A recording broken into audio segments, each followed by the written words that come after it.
celebration with Doug Rice down in Victory Lane. Thanks a lot, Roby, and I've caught up with second and third place. First of all, second place. Don't be fooled by the name. It says Dick Anderson, but it's actually Dave Mater the third. Dave, you gave that Mopar a pretty good ride tonight. Oh, I tell you, I can't be happier. We struggled a little bit qualifying, and we thought we had a flat early. We changed tires, came through the field. Right when I got to Scott, something happened to the motor. It started laying down off the corner, but it would clear up from about halfway down, and I was just lucky to be able to hold Mike and them off. I hate it. They was a little better than we was, but it's close to the end. We had to try to hang on. Mike Garvey gave him all he could handle. Mike, you came home in third tonight, but you gained a ton of points on Mario Goslin. Well, hopefully it keeps the championship alive, but, we came here to win, and we did everything we could. The car was real good, and the longer we ran, the better to get, and we changed tires, but I tell you, I can't say enough about these Goodyear tires. We went 150 laps on a hard racetrack, and those tires hung in there, and we got one that it grew to the moon on us, and we had to come in here and change them again and then try to play catch-up, but we came up a little bit short. I think Dave beat us for second by about a fender, but, the RC Cola draft, maybe Contractor Supply, Horton Motorsports, Monte Carlo ran good, and we just came up a little short, but it was a good race. So Mike Garvey comes home with a third place finish tonight. I think the phrase has been coined this year. It's called big picture racing. He may have lost the battle tonight, but he sure did gain a lot in the wars. Mike Garvey comes home in third tonight here as Mario Goslin came up about a pint short in the gasoline department. Thank you very much, Doug Rice, for that report. And again, one of the most dejected drivers in Speedway right now has to be Mario Goslin. Yes, he does, but he's had an incredible run over the last series of races.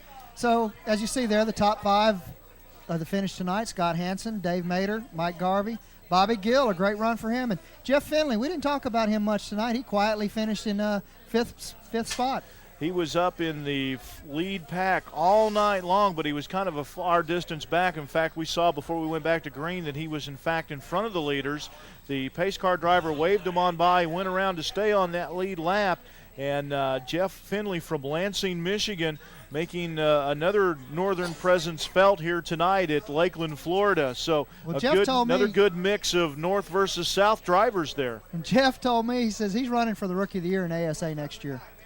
But depending on how well he run tonight, he may choose the Hooters series. He's got to weigh his options next year and see which series he wants to run. Well, the way he ran here tonight, he's got to be maybe thinking towards Hooters Cup next year. Let's go down to the pit area to find out what happened to Mario Goslin.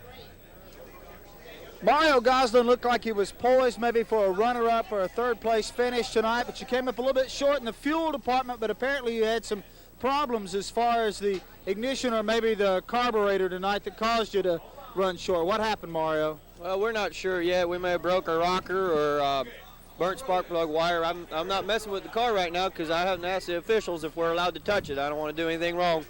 But as soon as we can look, I'm going to get in there and try to find what was wrong. About 197, we went down on 7 cylinders. We dropped the cylinder, and we was holding our own. We was running third, hanging in there, and then few laps to go. Apparently we run out of fuel.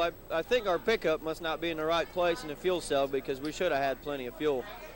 Mario, I know you were looking to slam the door and maybe clinch this championship tonight before you head to Pensacola.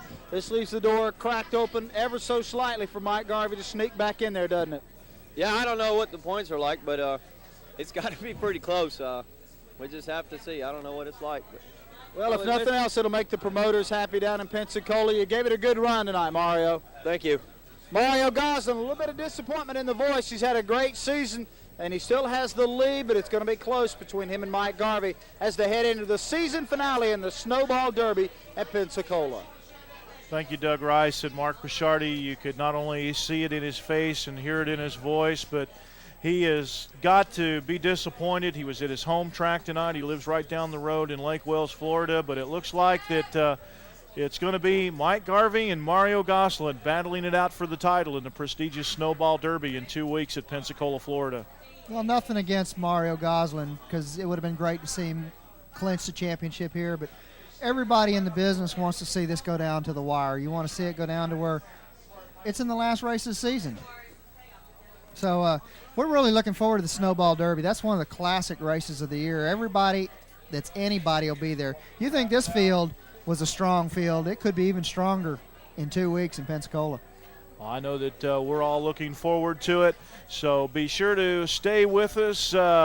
We are going to be back on the air in 2 weeks on Sunday, December the 3rd, from Five Flags Speedway in Pensacola, Florida, a big half-mile high-banked oval for the 28th annual Snowball Derby at Five Flags Speedway, and you're going to be seeing the same cars and stars you saw here tonight and probably a lot more. It's one of the most prestigious late model events in the world, so make sure you make your plans to be with us. You can watch it at your local Hooters store, live and in color on the satellite. We want to say hello to all the folks watching us tonight from Hooters restaurants, and say hello to all the folks watching on the satellite dishes around the country, and those of you joining us live on your Prime Network affiliate.